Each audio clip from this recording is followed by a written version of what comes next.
अगर आपने अपने बच्चों के लिए वोट दिया तो छठ के बाद इस जनता का राज बनेगा, इसका पहला संकल्प है।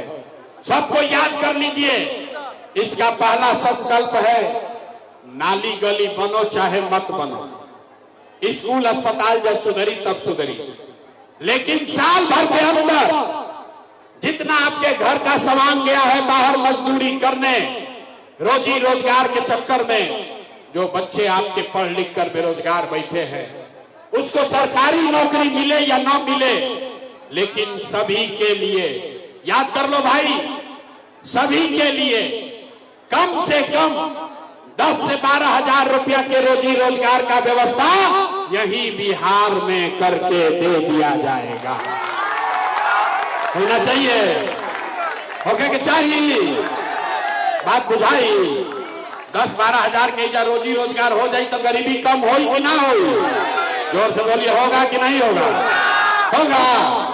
तो प्रशांत किशोर के बेटा के शादी नहीं थे हो, हमारे बेटा के तिलक नहीं थे, आपके सबके बच्चों की लड़ाई है। अगर ये बात समझ में आ गया तो अभी यहां से जाइएगा घर, तो अपने पति को, अपना बेटा को, भाई को, भतीजा को, गांव में दोस्त को, मित्र को बताना है, ए बचवा, ए बचवा, अब की हाली दिवाली या छठ में जब घरे आईब, याद कर लो भाई, ए बचवा, अब की हाली दिवाली या छठ में जब घरे आईब, तब फिर जीवन में कभी 10-12 हजार रुपया के नौकरी मजदूरी खाती अपन गांव बिहार छोड़कर बाहर ना जाए के पड़ी। मंजूर है? सबको मंजूर है? दूसरा संकल्प, जिसका जिसका उम्र 60 वर्ष से ज्यादा है, अब वो रोजी रोजगार मजदूरी नहीं कर सकता है। और नीतीश कुमार उसको अभी 20 वर्ष से 400 रुपया भीख दे रहे थे, 1100 रुपया किए हैं।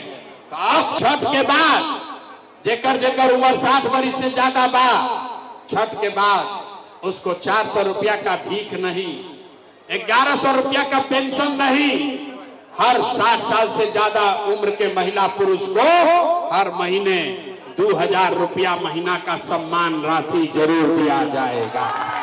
होगा के चाहिए? पास कीजिए प्रस्ताव, हाथ उठाकर होना चाहिए। तो आपके बच्चों के लिए 10-12 हजार के रोजगार हो जाए, अब बूढ़ लोग के 2000 रुपया मिले लगी तो गरीबी में कुछ राहत मिली ना, लेकिन गरीबी खत्म ना हुई। गरीबी खत्म तब होगा जब आपके बच्चे पढ़ेंगे, पढ़ लिख कर आगे बढ़ेंगे।